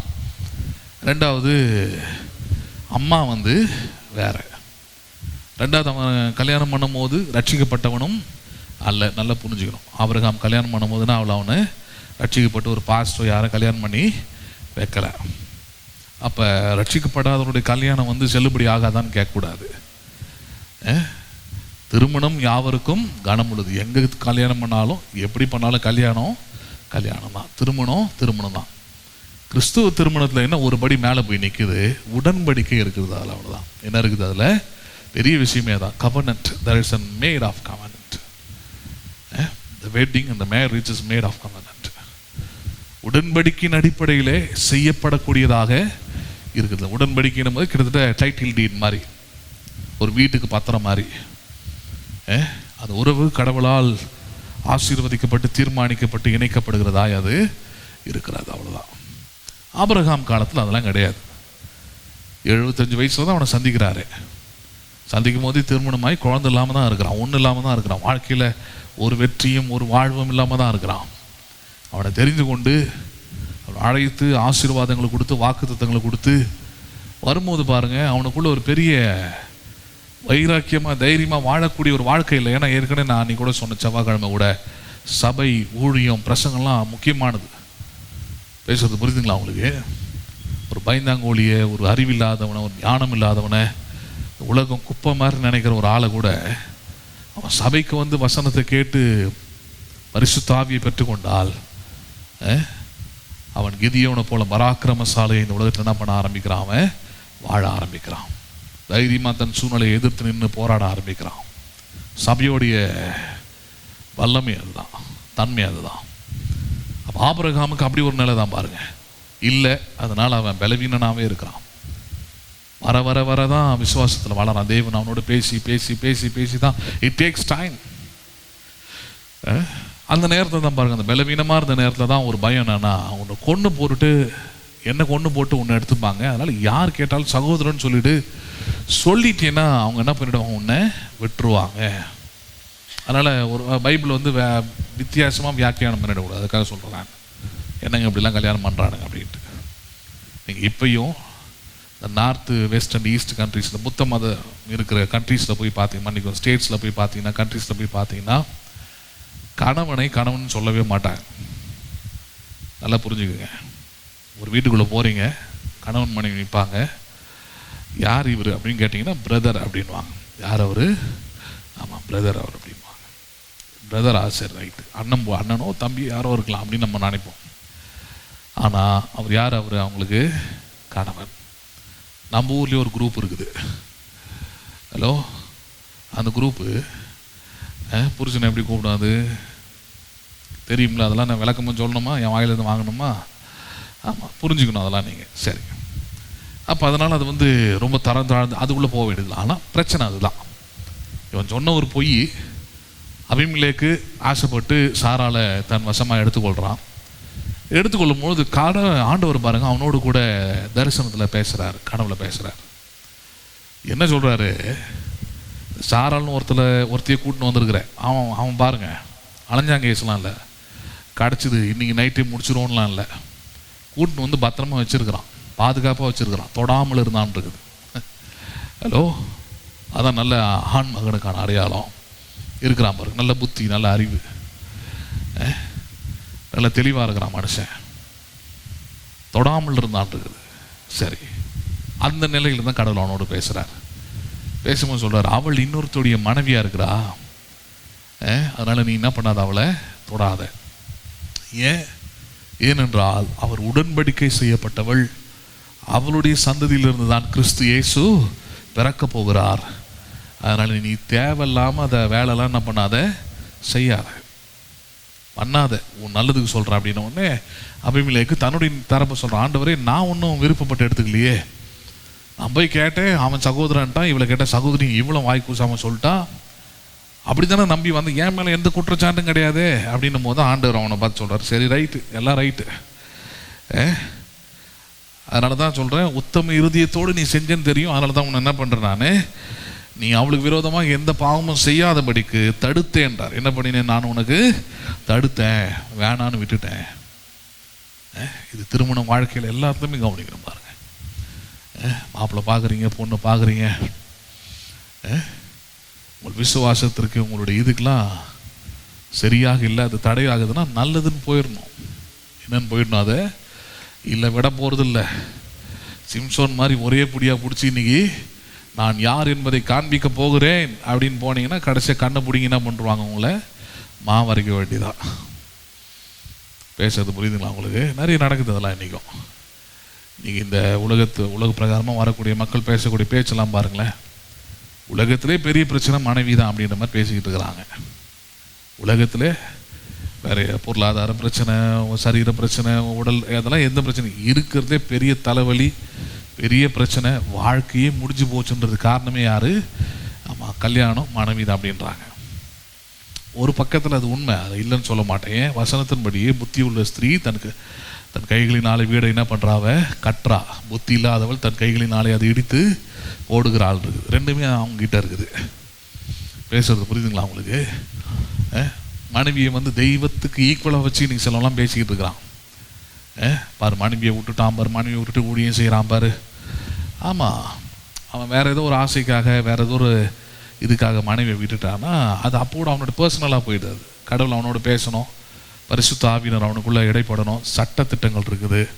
இதெல்லாம் தாண்டி மூணாவது மனுஷங்க பேச வேண்டிய அவசியம் இல்லை. இதுக்கும் அதுக்கும் ஸ்பிரிச்சுவல் லைஃபுக்கும், அதாவது தேவன் இடைப்படுவதுக்கும் குடும்ப வாழ்க்கைக்கு ஏதோ சம்மந்தம் இருக்குது அப்படின்ற மாதிரி போனீங்கன்னா தாவீதோட சங்கீதம்லாம் படிக்கிறதுக்கு தகுதியே கிடையாது. ஹலோ, சங்கீதம் 51 எதை வச்சு எழுதுனான் அவன்? நான் செய்கிற தவறு சரின்னு சொல்ல வரல. தன் மனைவியை தள்ளிவிடுகிற எவனும் என்ன செய்கிறான், விபச்சாரம் செய்கிறான்னு சொல்லுது. ஆனால் அதை பிடிச்சிக்கிட்டு தேவனுக்கு நிகராக கொண்டு போயிடக்கூடாது. நல்லா புரிஞ்சுக்கிடுங்க. ஏன்னா உள்ள என்ன நடக்குதுன்னு நமக்கே தெரியாதாங்க. ஹலோ, அதே வேதத்தில் தான் நீதிமொழிகள் சொல்லப்படுகிறது, சண்டைக்காரியுடன் வாழ்வதை காட்டிலும் வனாந்தரத்தில் ஒரு மூலையில் வாழ்வது நலம் இருக்குது. அதே வேதாகமம் தான் சொல்லுது. ஹலோ, மனைவினா என்ன? அவளுக்குள்ள நல்ல குணம் இருக்கணும், ஒரு பெண்ணாக இருக்கணும், வாழக்கூடிய தகுதியில் அவள் இருக்கணும். ஒரு ஊழியக்காரனை மட்டப்படுத்தி இன்னைக்கு பேசிக்கிட்டு இருக்கிறாங்க, எல்லாருக்குமே தெரியும். அவள் மனைவியோடைய ஆதாரபூர்வமான சில விஷயங்கள் வெளியே வந்துச்சு. அந்த அம்மாவுக்கே நான் அமிச்சேன் நான் கொஞ்சம் நாளைக்கு முன்னாடி. அப்புறம் என்னை பிளாக் பண்ணிச்சு. அதை பற்றி எனக்கு பிரச்சனை இல்லை, ஏன்னா யாருக்கு வெளியே தெரியாதுன்னு ஒரு ஆட்டம் ஆடிக்கிட்டு இருக்கிறாரு. அதில் என்ன, புருஷன் நல்ல பிரபலமான பிரசங்கியாராய் ஊழியக்காரனாக இருக்கிறாரு. ஒரு பிரசங்கத்தை அப்படி வெளியே போயிட்டு வந்தாலே 1.5 லட்சம் 2 லட்சம் மினிமம் காணிக்க. அப்படி ஒரு ஊழியம் வாங்கிட்டு வர பணத்தெல்லாம் கொண்டு மனைவி வீட்டில் வர போய் தங்கியாச்சு. யாக்கோபு மாதிரி. பெரிய தப்பு அதெல்லாம். கல்யாணம் ஆச்சா, மனைவியோட வீட்டாருன்னா கொஞ்சம் அப்படி ஓரம் தள்ளி வைக்கணும். கொஞ்சம் என்ன பண்ணணும், கொஞ்சம். ஆமாம், அது நல்லது. எப்பவுமே அது சில நேரத்தில் சரிப்பட்டு வராது. மொத்தமாக ஒதுக்குறதும் தப்பு. அதே போல் ரொம்ப உறவாடுறதும் நான் நிறைய பேர் பார்த்துட்டேன். இந்த சபையில் கூட 2-3 பேருடைய வாழ்க்கை சீரழிஞ்சதுக்கு அதான், பிரிஞ்சு போனது காரணம் அதான். ஒரு வாட்டி ஒரு விசுவாசி சொன்னாங்க, மாமனார் மடியெல்லாம் படுத்துக்கிட்டு கொஞ்சம் பிரதர் இவன். மாமனார் பார்த்தார், அவ்வளோதானே, மடியில் படுக்கிற அளவுக்கு வந்துட்டேன், மடியில் வைக்கிறான் பாடுறான் அவனுக்கு அப்படின்ட்டு பெரிய பிரச்சனையை பண்ணி விட்டு அந்த குடும்பத்தையும் சதிச்சு விட்டான் மனுஷன். அதனால் எல்லை மீறி எங்கேயும் பழகிறது என்ன பண்ணணும், கொஞ்சம் நிப்பாட்டிக்கிடணும். வசனமே அது போதிக்கிறது. இது நிமித்தம் புருஷன் தன் தகப்பனையும் தாயும் விட்டு பிரிந்து தன் மனைவியோடு என்ன பண்ணுவானாக, இசைந்து இருப்பானாகன்றது. மனைவியை நேசிங்க, அந்த மனைவிக்கு இடம் கொடுங்க, தப்பு கிடையாது. அதே நேரத்தில் அம்மா அப்பாவுக்கு செய்ய வேண்டிய கடமைகளை செய்யணும். மனைவி சில நேரத்தில் புரியாமல் எதாவது பேசுகிறாங்க, தனி கொடுத்துன்னு போகலாம், அதை பண்ணலாம், இதை பண்ணலாம், நம்ம எடுத்து சொல்லணும். அதெல்லாம் தப்பு, அதெல்லாம் சரியில்லை. அம்மா அப்பாவோட கூட தான் இருக்கணும், அதுதான் ஆசீர்வாதம், அதுதான் பிளஸ்ஸிங்கு. வேதத்தில் ரூத்துன்னு ஒருத்தி இருக்கா, அவளுடைய ஆசீர்வாதன்றது மாமியாருக்கு கீழ்ப்படிஞ்சிருந்ததுனால தான். எதனால தான்? இதை நான் சொல்ல, வேதமே சொல்லியிருக்குது. அவளை கல்யாணம் பண்ணிக்க போனால் போவாசன்னு சொல்கிறான், மாமியாருக்கு நீ அடங்கி இருந்ததுனால அப்படின்றான். நீ குணசாலி என்பதை அறிந்து கொண்டேன் அப்படின்றான். இதெல்லாம் வேதம் போதிக்குதாங்க. அப்போ ஆனால் அது எந்த அளவில் அதை சரியாக பயன்படுத்தணும்னு புரிஞ்சுக்கணும். அதான் சொல்ல வரேன். இப்போ பணம் எக்கச்சக்கமாக வருது, வீட்டில் வந்தவொடனே அவன் பார்க்குறா. ஃபஸ்ட்டு எங்கள் அப்பா ரிட்டையர்ட் ஆகிட்டு சும்மா தான் இருக்கிறாரு. அவருக்கு ஒரு 20 லட்சம் கொடுத்தீங்கன்னா அவர் போய் என்ன பண்ணுவார், பிஸ்னஸ் பண்ணுவார். அவருக்கு ஒரு பிஸ்னஸ், 20 லட்சம் கொடுத்து ஒரு பிஸ்னஸ். அப்புறம் என் தம்பி சும்மா தான் வெட்டியாக தான் இருக்கிறான், அவனுக்கு கொஞ்சம் ஒரு 5 லட்சம் கொடுத்து அவனுக்கு என்ன பண்ணு, அவன் ஏதாவது சந்தோஷமாக அவனுக்கு. ரைட், மிச்ச பணத்தை நான் ட்ரெஸ்ஸு அது இந்த காஸ்டியூம் டிசைன் பண்ணுறதெல்லாம் நான் பண்ணிக்கிறேன், என்கிட்ட என்ன பண்ணு, கொஞ்சம் பணத்தை கொடு. இது எங்கே போய் நிற்குது? நான் ஒரு கட்டத்தில் கோயம்புத்தூர் கிளப்பில் சனிக்கிழமைகளானா நைட்டில் போயிட்டு ஃபுல்லாக தண்ணி பீர், யார் பாஸ்டருடைய ஒய்ஃபு தண்ணி அடித்து பீர் அடிச்சு இவர் பாவம் ஊழியை முடிச்சுட்டு வந்தா எத்தனை நாள் போருக்கு முடியும் ஒரு மனுஷன் சொல்லுங்க. நீங்களே பேசுறது புரியுதுங்களா? குழந்தை இருக்கலாம், எல்லாம் இருக்கலாம், எல்லாத்துக்கும் ஒரு அளவு தான்.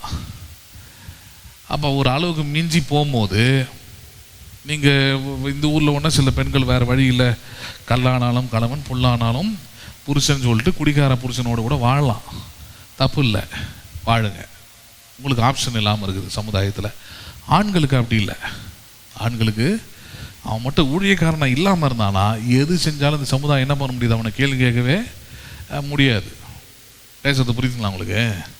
ஆமாம், போராடலாம். நான் மனைவியோடு தான் கூட இருக்கிறியா, அன்பாக இருக்கிறியா என்ன கேட்க போகிறாங்க? அதெல்லாம் ஒன்றும் கேட்க மாட்டாங்க. அப்போ நம்ம இது வெளியே தெரிஞ்ச இவ்வளோ விஷயம் இருக்குது. அதுக்கப்புறம் சபையில் தலையிட்டது, சபையில் தனக்கான ஆளுங்களை வச்சு அங்கே இவர் ஏதாவது நன்மையான காரியங்களை இது ஒரு ஜாதி வெறி பிடிச்சது. அவர் ஜாதி வெறி இல்லாதவர். அங்கே வர சில ஏழை மாணவர்களுக்கு இந்த ஆட்களுக்கெல்லாம் விசுவாசிகளுக்கெல்லாம் கொஞ்சம் பணம் கொடுத்து படிக்க வைக்கிறது, இதெல்லாம் செஞ்சுருக்கிறார். இதெல்லாம் பிடிக்கல. ரெண்டாவது ஜாதியை பற்றி அதிகமாக பேசியிருக்கிறார். ஜாதி பார்க்காதீங்க, இதெல்லாம் பார்த்த உடனே அவளுக்கு செட் ஆகலை. சரி, அதுக்கு பயன்படுத்துறது என்ன? தான் வீட்லேயே கொஞ்சம் வேலை செஞ்சுக்கிட்டு இருந்த சின்ன சின்ன பசங்க, பொம்பளை பசங்களை வச்சு அதுக்கு ஒரு கேஸை கொடுக்க வச்சு உள்ள தள்ளி அவமானப்படுத்தி, அதான் சொன்னேன், இங்கே பேர் குடும்ப பிரச்சனையாக இருந்தால் நாங்களாம் தலையிட போகிறதில்ல. நீ பண்ண வேலை ஆண்டவர் பேரை கெடுத்து நாசமாக்கி ஊழியத்து பேரெலாம் கெடுத்து ஒவ்வொருத்தனுக்கும் பதில் சொல்கிற மாதிரி ஆயிடுச்சு. இது இவ்வளோத்தையும் பண்ணிட்டு நீ எப்படி வாழ்ந்துருவேன்னு பார்க்கலாம். இப்போ கூட சமீபத்தில் ஒரு போஸ்ட், நீ எப்படி வாழ்ந்துருவேன்னு பார்த்துக்கலாம். இப்படிலாம் இருந்தால் அந்த வீடு விளங்காதுன்னு சொல்ல வரேன். ஹலோ, பேசுறது புரியுதுங்களா இல்லையா? ஆமாம், கற்புள்ள நடக்கையினாலே புருஷனை என்ன பண்ண முடியும்? ஆதாயப்படுத்த முடியும்னு வேதம் போதிக்குது. நான் ரவுடிசம் தான் பண்ணுவேன், இறங்கி தான் அடிப்பேன், நான் பெரியாரின் பேத்தியா பேரனாக தான் இருப்பேன்னா போனீங்கன்னா அப்புறம் பெரியார் மாதிரி மூத்திரச்சட்டியை வச்சுக்கிட்டு 92 வயசு வரைக்கும் தனியாக தான் சுற்றணும். அப்புறம் பேசுறது புரியுதா? எது எடுத்துக்கணுமோ அது மட்டும் தான் எடுத்துக்கணும். கிறிஸ்தவங்கள் ஆயிட்டீங்கன்னா உங்களுக்கு முதன்மையானது வேதம் தான், வசனம் தான், சத்தியம் தான். அதுதான் உங்களை விடுதலை ஆக்கும். அதுதான் நல்ல குடும்பத்தை உருவாக்கும். அதுதான் நல்ல கணவன் மனைவி உருவாக்கும். பேசுறது புரியுதா இல்லையா? அப்போ மிரட்டிலாம் இது மாதிரிலாம் பண்ணிலாம் யாரையும் குடும்பத்தை என்ன பண்ண முடியாது? வாழ வைக்க முடியாது. அப்போ நிறைய நேரத்தில் இந்த பிரசங்கியார்கள் நிறைய நேரத்தில் நிறைய சபைகள் இந்த பிரச்சனை இருக்கும், நிறைய ஆண்கள்கிட்ட அந்த பிரச்சனை இருக்கும். அப்போ அதுக்கு எடுக்கக்கூடிய ஒரு வேத பகுதி, அந்த வேத பகுதி பாருங்கள். அவன் ஆபிரகாம் மனைவியை தொட்டினா செத்தன்னு சொல்லிட்டு கடவுள் என்ன பண்ணிட்டான்னு வேறு அந்த இதை மட்டுமே பேசிட்டு முக்கியமானதை விட்டுட்டாங்க. இப்போ அதை தான் நம்ம பார்க்க போகிறோம். ஆபிரகாமுடைய ஜெபத்தை பற்றி தேவன் அங்கே சாட்சி கொடுக்குறார். யார் சாட்சி கொடுக்கறது? தேவன் அபிமெலேக்குக்கு ஆபிரகாம் எப்படிப்பட்டவன், நீ அவனுக்கு இது தீமையை செய்யாமல் இருந்தீனா, அவன் மனைவியை தொடாமல் அனுப்பிவிட்டீனா, நன்மையானது செஞ்சு அனுப்பிச்சி வச்சுட்டீங்கன்னா ஆபிரகாம் உனக்கு என்ன செய்வான் அப்படின்றத சொல்றார். என்ன செய்வான்? 7வது வசனம், அந்த மனுஷனுடைய மனைவியை அவனிடத்திற்கு அனுப்பிவிடு, அவன் ஒரு தீர்க்கதரிசி, நீ பிழைக்கும்படிக்கு அவன் உனக்காக என்ன பண்ணுவான்? அவன் வேண்டுதல் செய்வான். எதற்காக வேண்டுதல் செய்வான்? அவன் ஆண்டவருக்கு ஆபிரகாம் மேல இருந்த நம்பிக்கையை கொஞ்சம் கவனிச்சு பாருங்க. ஹலோ, அதான் ஆரம்பத்தில் ஒரு கதையை சொல்லி ஒரு நடந்த நிகழ்வை சொல்லி ஆரம்பித்தேன். என் சொந்த வீட்டில் என் சொந்த இடத்துல நான் சும்மா ஒரு ஹாலில் ஆரம்பித்த ஊழியத்துக்கு அழிஞ்சு போகணும், நாசமாக போகணும் அப்படின்னு முட்டி போட்டு ஜோம் பண்ணுற ஆளுங்க எங்கே? ஹலோ, இருக்கிறதுலே ரொம்ப சென்சிட்டிவானது மனைவி தான். ஹலோ, யார் தான் அது? மனைவி தான். நம்ம ஊர்லலாம் மனைவி ஏதாவது கொன்னே போட்டுற அளவுக்குலாம் இருக்கிறானுங்க ஆளுங்க. அப்படி சென்சிட்டிவான ஒரு விஷயத்தில் ஒருத்தர் இவ்வளோ பெரிய தப்பை செஞ்சுருக்கிறான். ஆபிரகாம் அன்னைக்கு இரவு எப்படி இருந்திருக்கும்? அவனுக்கு தெரியாது இது நடக்கிற சம்பவம் எதுவுமே. போச்சு, அவ்வளோதான். என்னை வாக்குத்தத்தம் பண்ணி கொண்டாந்தாரு 75 வயசில். இவ்வளோ நாள் அது இதை கொடுத்தாருன்னு ஏதோ ஆண்டவர் இருக்கிறாருன்னு நினச்சான். இன்னைக்கு ஒரு நாள் நைட்டில் எல்லாமே அந்த வாக்குத்தத்தமே இல்லாமல் போச்சு. என்ன வாக்குத்தத்தம்? நான் உன்னை பெருக பண்ணுவேன்றது சாரால் மூலமாக தான் நடக்கணுன்றது தேவனோட திட்டம். அது இல்லாமல் போயிடுச்சு, அது நடக்காமல் போயிடுச்சு. அது ஒன்றும் இல்லாமல் ஒருத்தன் பண்ணிட்டான். ஒரு ராஜா தன்னுடைய அதிகாரத்தினால என்ன பண்ணிட்டான்? அந்த உடன்படிக்கையும் ஒன்றும் இல்லாமல் செஞ்சுட்டான். நைட்டு ஃபுல்லாக அவன் அங்கலாயிடுச்சு. ஒருவேளை அது வேற ஏதோ ஒரு மனுஷனுக்கு நடக்குதுன்னா அவன் என்ன பண்ணியிருப்பான்? அதுக்கு தான் மத்தேயு 5:44 எடுத்து காமிச்சேன். உங்களை நிந்திக்கிறவர்களுக்காகவும் உங்களை துன்பப்படுத்துகிறவர்களுக்காக என்ன பண்ணுங்கள், நீங்கள் ஜெபம் பண்ணுங்க. என்ன ஜெபம் பண்ணியிருப்பீங்க? ஹலோ, எப்படி ஜெபம் பண்ணியிருப்பீங்க? கொஞ்சம் யோசிச்சு பாருங்க. ஆண்டவரே, அவனுக்கு எவ்வளோ கொழுப்பு இருந்தால் அப்படி பண்ணிட்டான், அவனை அழியும், அவனை நாசம் பண்ணும், அவனை கை காலை உடையும், அவனுக்கு அந்த வியாதி வரட்டு, புழு புழுத்து செத்து போடுன்ற அளவுக்கு பண்ணுவீங்க நீங்கள். ஹலோ, பேசுறது புரியுதுங்களா உங்களுக்கு? இயற்கை, ஏன்னா அதுதான் சென்சிட்டிவ். அது ரொம்ப ரொம்ப சென்சிட்டிவானது ஒரு உறவு, அது மனைவின்ற உறவு. யாராக இருந்தாலும் அப்படி தான் இயல்பை யோசிப்பாங்க. செவ்வாய்க்கிழமை நான் இங்கே பிரசங்கம் பண்ணிக்கிட்டே இருக்கிறேன். பண்ணி முடிச்சுட்டு நான் கீழே போகிறேன். என் மனைவிக்கு செகண்ட் ஷிஃப்ட்டுன்றதுனால முடிச்சுட்டு நைட் 7 மணிக்கு தான் 7:30 மணிக்கு தான் அங்கேருந்து வரணும். இங்கே இப்போ அப்படி தான் முடிச்சு வந்துக்கிட்டு இருக்கிறா. அப்படி வரும்போது அங்கே ஒரு கோயில் ஒன்று இருக்குது, எப்போ பார்த்தாலும் பிஸியாகவே இருக்கும். நான் சொல்லியிருக்கேன் பிஸியாக இருந்தால் அப்படி வேறு பக்கம் சுற்றிட்டு வந்துடு அப்படின்னு சொல்லியிருக்கிறேன். ஆனாலும் பிஸி, அந்த டிராஃபிக்கில் போய் மாட்டியாச்சு. மாட்டின உடனே முன்னாடி ஒருத்தனுடைய வண்டியோட சைலன்ஸில் போய் டயர் போய் லைட்டாக இடிச்சிருக்குது. அவ்வளோதான், இடிக்கல ஒன்றாவும் லைட்டாக போய் பின்னாடி கூட்டம் ரஷ் பண்ணிக்கிட்டே இருக்குது. அவ்வளோதான். அவன் பாருங்க, எல்லாம் இன்றைக்கி எல்லாம் கஞ்சா இந்த தண்ணியில் இருக்கிறதுனால யார் நிற்கிறா என்ன ஏது எதுவுமே யோசிக்கிறது இல்லை. நம்ம கூட ரோட்டில் போகிறோம், யாராவது ஆம்பளைங்களாக இருந்தால் கேள்வி என்ன பார்த்து வர மாட்டேன்னு, லேடிஸாக இருந்தால் என்ன பண்ண முடியும், பார்த்து போமா அப்படின்னு சொல்லிட்டு போயிட்டே இருப்போம். ஆனால் அவன் பாருங்க, அந்த கூட்டத்தில் நின்று பேசியிருக்கிறான். அதுக்கப்புறம் கொஞ்சம் தூரம் தள்ளி போயிட்டு வண்டியை ஸ்டாண்டு போட்டு நிப்பாட்டிட்டு வர வரைக்கும் அங்கேயே நின்று அதுக்கப்புறம் அங்கேருந்து காணாமலான்னு திட்டியிருக்கிறான். இது கொஞ்சம் பயந்தாங்கோழினால பயந்து அலறி அடிச்சுக்கிட்டு வந்துருச்சு. அது நான் கொஞ்சம் ஒரு மாதிரியான டைப்பு. நான் எங்கே அன்பு காட்டணும், எங்கே இது பண்ணணும்னு தெரியும். எனக்கு நைட்டு 10 மணிக்கு தான் சொன்னால் எனக்கு கொஞ்சம் இன்ஃப்ளூயன்ஸ் இருக்குது, கொஞ்சம் ஆளுங்களுக்கு தெரியும். எனக்கு அங்கே இருந்த கடைங்களாம் எனக்கு தெரியும். சிசிடிவி வச்சு அவன் யார், அவன் வண்டி நம்பர்னு ஈஸியாக ஒரு ஹாஃப் டேயில் அவனை ட்ரேஸ் அவுட் பண்ணிட முடியும். பண்ணி ஒன்று அவன் கையை உடச்சிடணும் அவனை. ஏன்னா போலீஸ் ஸ்டேஷன் அங்கே போகிற அதெல்லாம் வேலைக்கு ஆகாது. அங்கே போனால் இவனுக்கு தான் ஃபுல் சப்போர்ட் இருக்கும். கஞ்சா அடிக்கிறவனுக்கு தண்ணி அடிக்கிறவனுக்கு தான் அவங்க அதுக்காக தான் வச்சு நடத்துகிறாங்க. நமக்குலாம் நியாயம் கிடைக்காது. பல முறை என்னுடைய நிலைமையிலே நான் பார்த்துட்டு, வண்டி ஒருத்தர் திருடின்னு போயிட்டு அவனுக்கு தான் ஃபுல் சப்போர்ட்டு. வண்டி பறி கொடுத்தனான்னு பரிதாம நின்றுக்கிட்டு இருந்தேன். எல்லாரும் அப்படி இருக்க மாட்டாங்க அப்படின்னு சொல்லுவீங்க. நல்லவனை தேடி நம்ம போக முடியாது. நான் பார்த்த வரைக்கும் அப்படி தான் இருக்கிறாங்க. இல்லைனா இவ்வளோ தைரியமாக ஒருத்தர் நைட்டில், அதுவும் எல்லாரும் இருக்கிற இடத்துல ஒருத்தர் இப்படி பேச முடியுமா, அப்படி நடந்துக்க முடியுமா? பேசினா அதுவும் போகணும். பெண்களெல்லாம் பேசினா உதைப்பானுங்களே. இதே சபையில் ஒருத்தர் இருந்தார், உதாரணத்துக்கு சொல்கிறேன் நான். அவருடைய மனைவியை ஒருத்தன் அப்படி தான் ஏடா கூடமாக பேசிட்டா இது ரொம்ப நாள் பிரச்சனையாக போய்கிட்டே இருக்குது. அவர் என்கிட்ட சொல்லலை.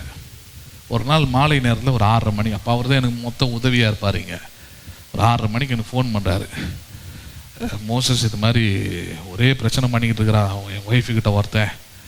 அவன் யாருன்னு கேட்டால் அந்த எஸ்எஸ்கேவி ஸ்கூலுக்கு எதிர்க்க இருக்கக்கூடிய அந்த இதெல்லாம் இந்த மந்திரம்லாம் சொல்லிக் கொடுக்கக்கூடிய அந்த குரூப்பை சேர்ந்த பையன் தினமும் டார்ச்சர் பண்ணுறான், மெசேஜ் அனுப்புகிறான். நானும் எவ்வளோ பேசி பார்த்துட்டேன், சொல்லி பார்த்துட்டேன். இவர் கொஞ்சம் சாஃப்ட் டைப்பு, என்ன பண்ணுறதுன்னு தெரில.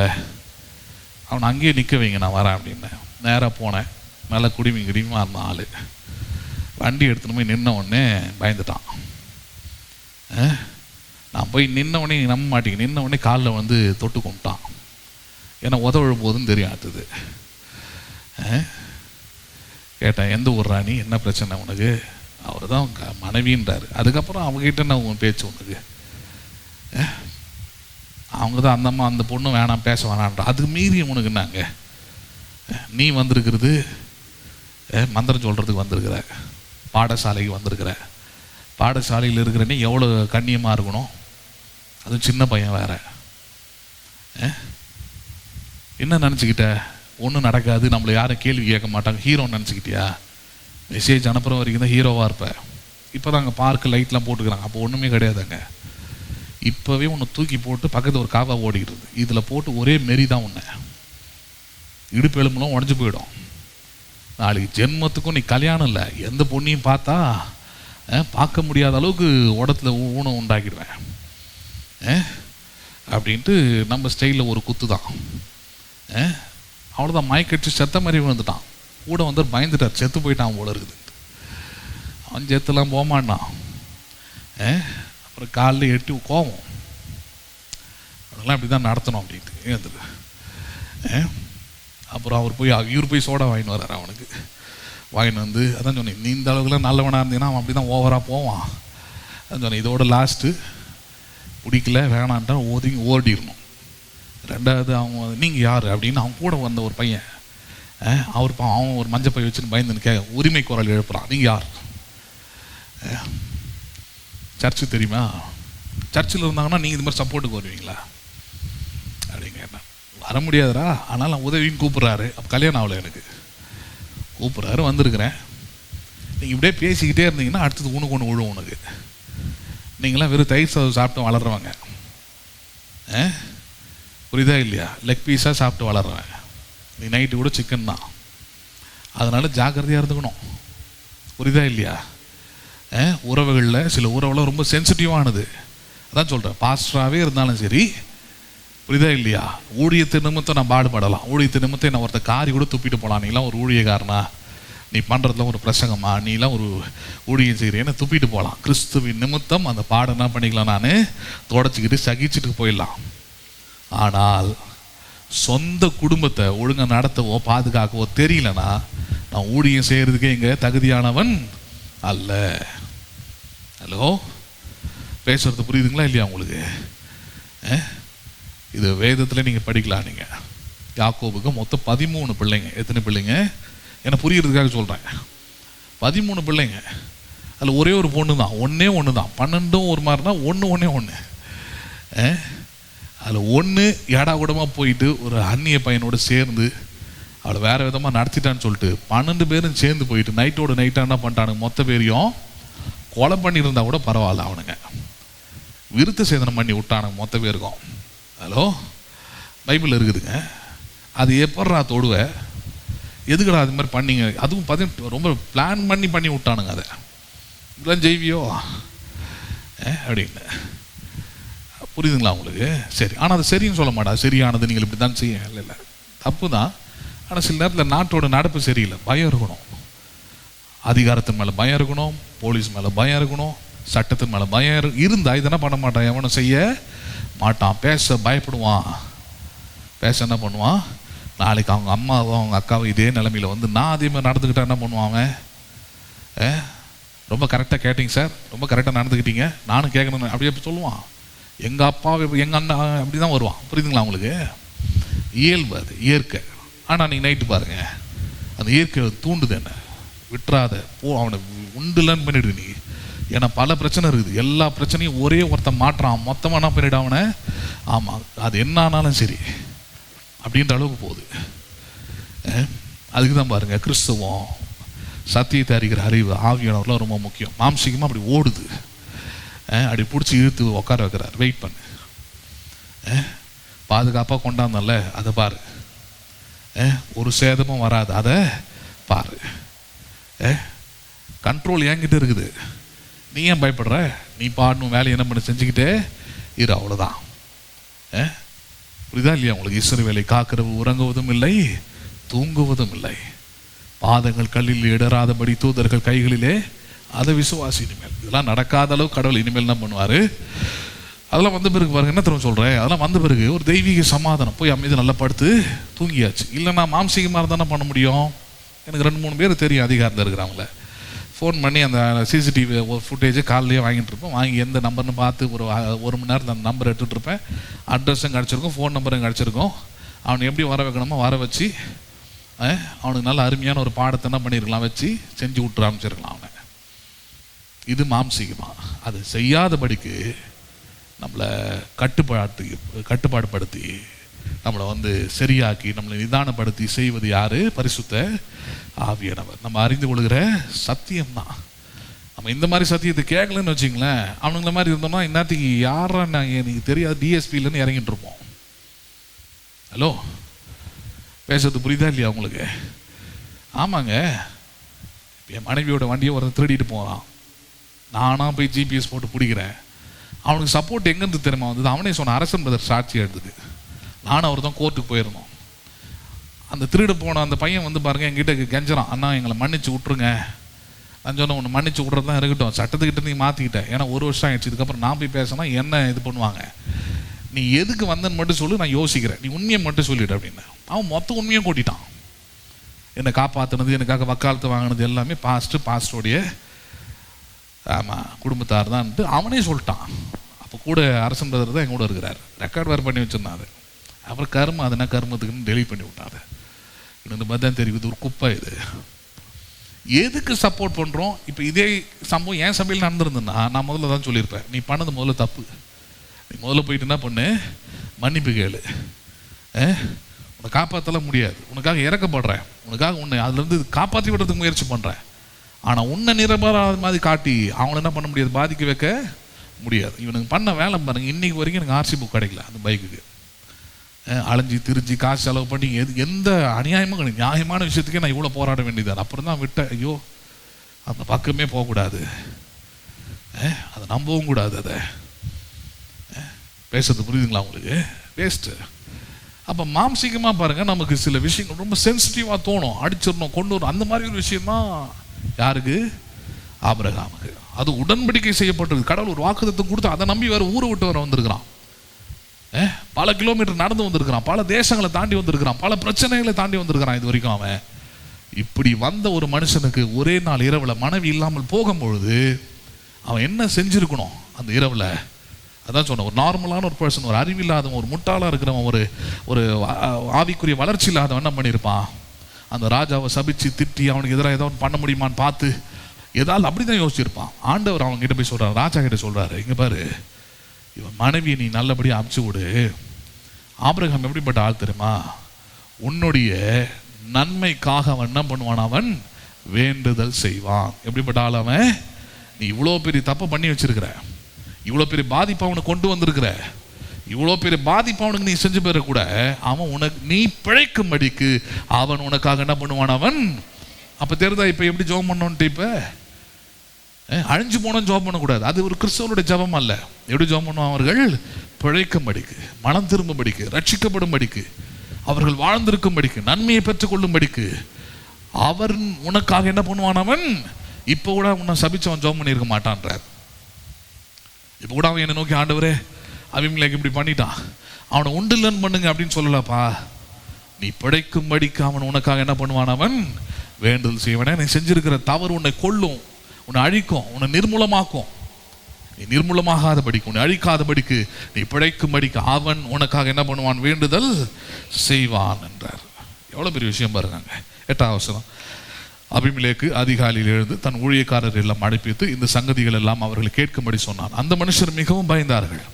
அப்பொழுது அபிமெலேக்கு ஆபிரகாமை அழைப்பித்து, நீ எங்களுக்கு என்ன காரியம் செய்தாய்? நீ என் மேலும் என் ராஜ்யத்தின் மேலும் கொடிய பாவம் சுமர பண்ணுகிறதற்கு உனக்கு நான் என்ன குற்றம் செய்தேன்? செய்யத்தகாத காரியங்களை என்னிடத்தில் செய்தாயே என்றான்.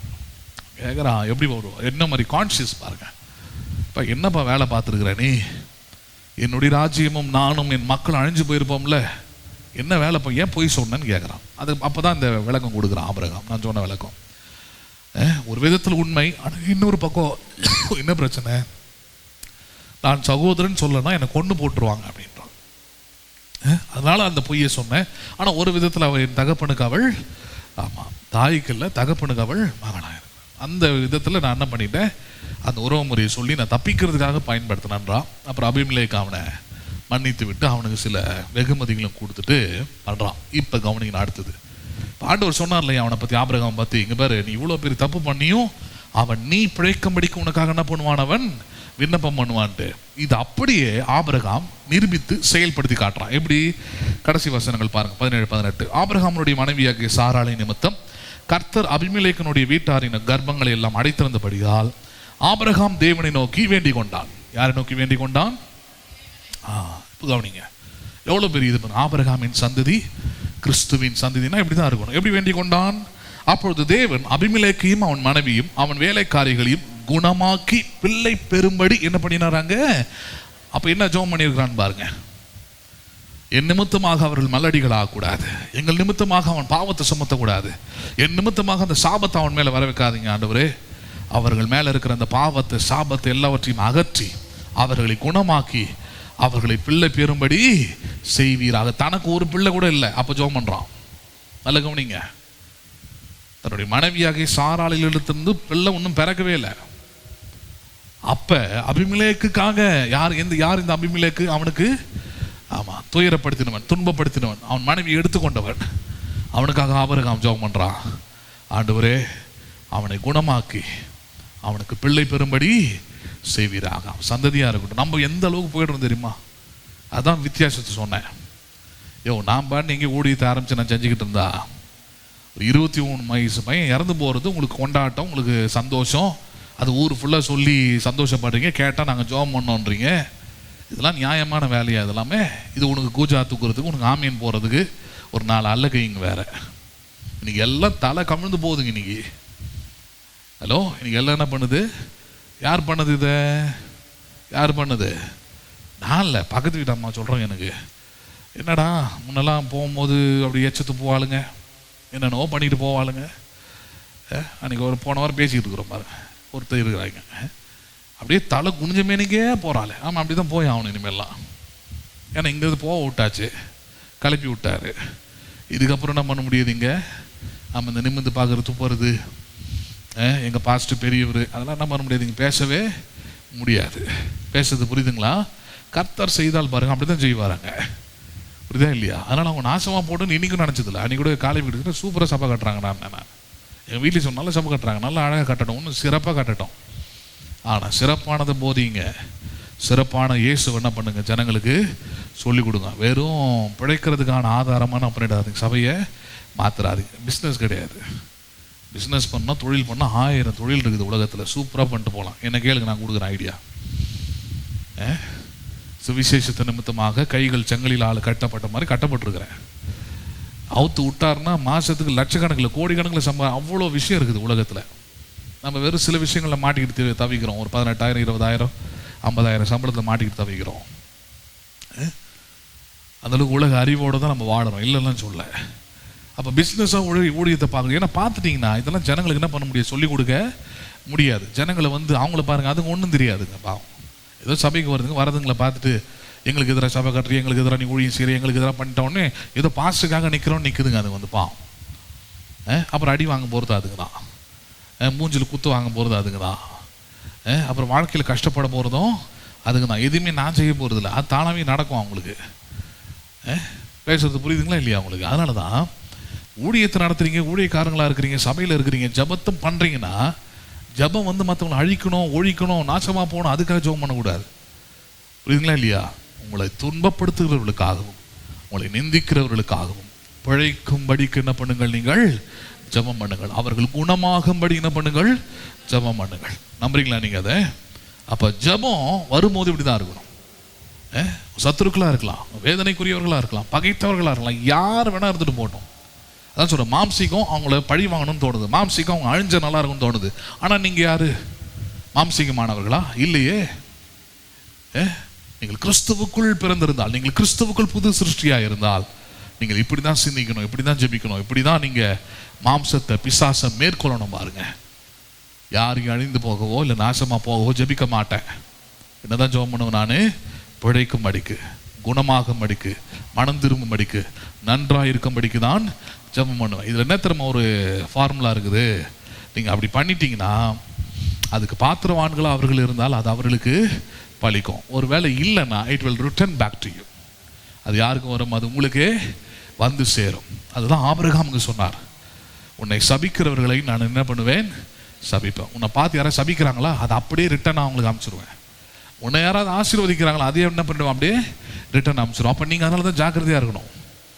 நான் ஏன் கோவப்படுறதில்லை, நான் ஏன் இவங்களை பார்த்துல எதுவும் திட்டுறதில்லை, சபிக்கிறதில்ல, உங்களெல்லாம் அவங்களுக்கு எதிராக ஜெபம் பண்ணுங்கன்னு ஒரு நாளும் சொன்னதில்லை. இந்த நாள் ஊழியத்தில் அவங்கள விட 1000 மடங்கு கஷ்டம் இருக்குது. புரியுதுங்களா? அவங்களாம் ரொம்ப சேஃபாக ஊழியம் பண்ணுறாங்க. வீடு தனியாக வச்சுக்கிட்டாங்க, ஊழியத்தை தனியாக வச்சுருக்குறாங்க. அவங்களுக்கு அப்படி சிட்டிக்கு போட்டாங்கன்னா லட்சக்கணக்கில், கோடிக்கணக்கில் கொடுக்குற ஆளுங்க இருக்கிறாங்க. லேண்டு ஒரு ஆள் கொடுக்குறான், பில்டிங் ஒரு ஆள் கட்டி கொடுக்குறான், வேன் ஒரு ஆள் வாங்கி கொடுக்குறான், சந்தோஷம். இதில் 1% கூட எனக்கு கிடையாது. பேசுறது புரியுதுங்களா? எல்லா பாரத்தையும் எல்லா கஷ்டத்தையும் தூக்கி என் தலைமையில தான் போட்டுக்கிறேன். அப்படி இருந்தும் ஒரு நாளும் அழிஞ்சு போகணும், கெட்டு போகணும்னு ஜெபிக்கிறதே இல்லை. ஏன்னா வேதம் அதை எனக்கு கற்றுக் கொடுக்கல. வேதம் நமக்கு அதை என்ன பண்ணுறதுல கற்றுக் கொடுக்கறதே இல்லை. அவங்க உங்களை துன்பப்படுத்தினாலும் சரி, உங்களை கஷ்டப்படுத்தினாலும் சரி, உங்களோட ஜெபம் என்பது வாழ வைக்கும்படியாக தான் இருக்கணும். புரியுதுங்களா? சும்மா நல்லா இருக்கட்டும் ஜெபம் பண்றது இல்லை. ஹலோ, இவன் எப்படி ஜெபம் பண்றான் பாருங்க. ஆபிரகாம் 18 வசனம். ஆபிரகாம் தேவனை நோக்கி வேண்டிக் கொண்டான். என்ன வேண்டிக் கொண்டான்? அவன் குணமாக்கி பிள்ளை பெறும்படி என்ன பண்ணணும்? அனுக்கிரகம் பண்ணுவீராக. ஹலோ, என்ன மாதிரி பிரேயர் பாருங்க. அது எதிராளிங்க தனக்கு துன்பத்தை உண்டாக்கணும், தூக்கத்தை தொலைச்சவன், உடன்படிக்கையே முடிஞ்சு போச்சுன்னு நினைச்சேன், அப்படி அவ்வளோ தீமையை செஞ்ச ஒரு ராஜாவுக்காக ஆபிரகாம் ஜெபம் பண்றான். ஏன்னா சாட்சி அதுதான் அவனை குறித்து. என்னது சாட்சி? கடவுள் சொல்றார் ஆபிரகாமுக்கு, என் மகன் ஆபிரகாம் இப்படிதான் இருப்பான் தெரியுமா? இந்த இரவுல அவன் மனைவியை கொண்டாந்து நீ வச்சிருக்கிற, ஆனா இப்ப கூட உன்னை சபிச்சு என்ன பண்ண மாட்டான், அவன் ஜெபம் பண்ண மாட்டான். நீ பிழைக்கும் மடிக்கு அவன் உனக்காக என்ன பண்ணுவான்? அவன் வேண்டுதல் செய்வான். சாட்சி கொடுக்கிறாரு. அதே போல ஆபிரகாம் மனைவி வந்த பிறகு அபிமெலேக்கு பிழைக்கும்படிக்கு என்ன பண்றாங்க? ஜெபிக்கிறான். தேவன் அதுக்கு அனுக்கிரகம் பாராட்டுகிறார். இப்ப நான் சொல்றேன் உங்களுக்கு அதே தான். யோபு தன் சிநேகிதர்களுக்காக வேண்டுதல் செய்தான். கர்த்தர் அவன் சிறையிருப்பை மாற்றினார். யார் அந்த சிநேகிதர்கள்? அவனுக்கு தீமை செஞ்சவங்க தான். கஷ்டத்தில் இருக்கும்போது அவனுக்கு ஆறுதலுக்காக நிற்காதவங்க தான். அவனுடைய விசுவாசத்தை நம்பிக்கையெல்லாம் குடி தோண்டி போச்சவங்க தான். மென்மேல கஷ்டப்படுத்தின அவனுடைய நண்பர்களுக்காக யோபு என்ன பண்ணினானாங்க? வேண்டுதல் செய்தான் இருக்குது. அதனால கர்த்தர் அவன் சிறையிருப்பை மாற்றினார். எல்லாவற்றுக்கும் மேல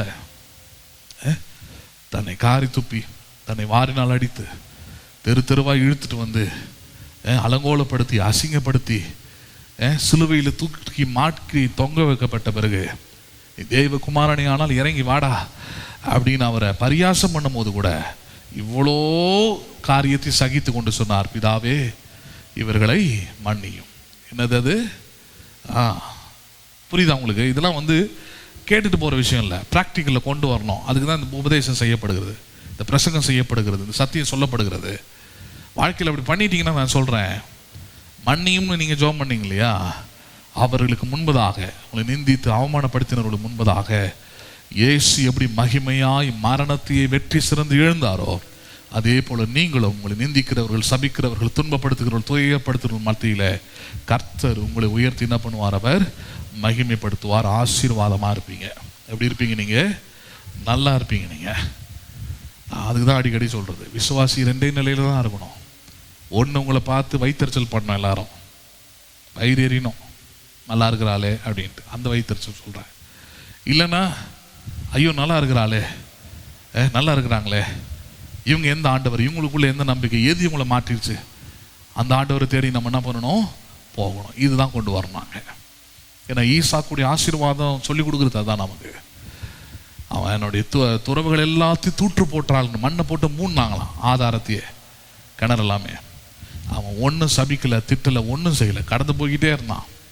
அவன் கடந்து போக கடவுள் அவனுக்கோடு இருக்கிறத ராஜா பார்த்தான். அன்னைக்கு அந்த ராஜா தான் சொன்னான், நீர் கர்த்தரால் ஆசீர்வதிக்கப்பட்டவராமே, தெரியாமல் போச்சு, நாங்கள் ஏதோ மற்ற மனுஷங்களை துன்பப்படுத்துகிற மாதிரி ஒன்று துன்பப்படுத்திட்டோம், ஒன்றும் பண்ண முடியாது. ஏன் தெரியுமா? அதுதான் இருக்கிற ஃபார்முலா. கிறிஸ்தவ வாழ்க்கையின் வெற்றி அங்கே தான் அடங்கி இருக்குது. எங்கள் ஜபத்தில் என்ன ஜபம்? அது மற்றவர்கள் பிழைக்கும்படிக்கு, மற்றவர்கள் வாழும்படிக்கு நீங்கள் வேண்டிக் கொண்டால் அது உங்களுக்கே அது நடக்கும். நம்புறீங்களா நீங்கள்? அது எல்லாரும் எழுந்து இருப்போம்.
ஆபத்து நாளில் கர்த்தர் என் ஜெபம் கேட்கின்றீர்.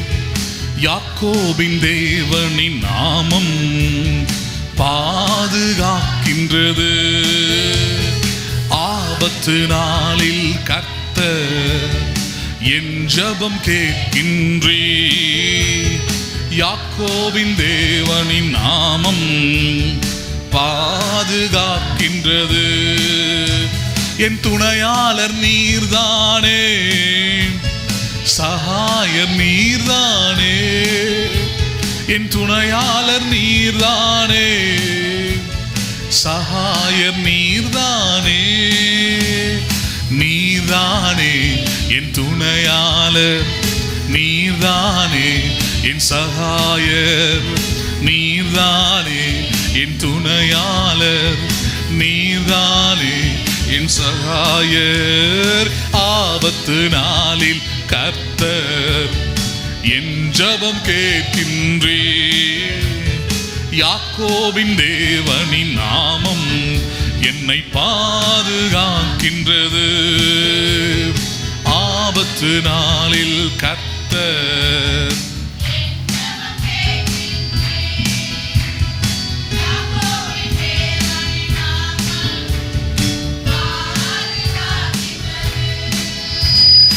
எனது ஜெபங்கள் எல்லாம் மறவாமல் நினைக்கின்றீர். எனது ஜெபங்கள் எல்லாம் மறவாமல் நினைக்கின்றீர். எனது துதி பலியை நுகர்ந்து மகிழ்கின்றீர். எனது துதி பலியை நுகர்ந்து மகிழ்கின்றீர். நீர்தானே என் துணையாளர், நீர்தானே என் சகாயர்.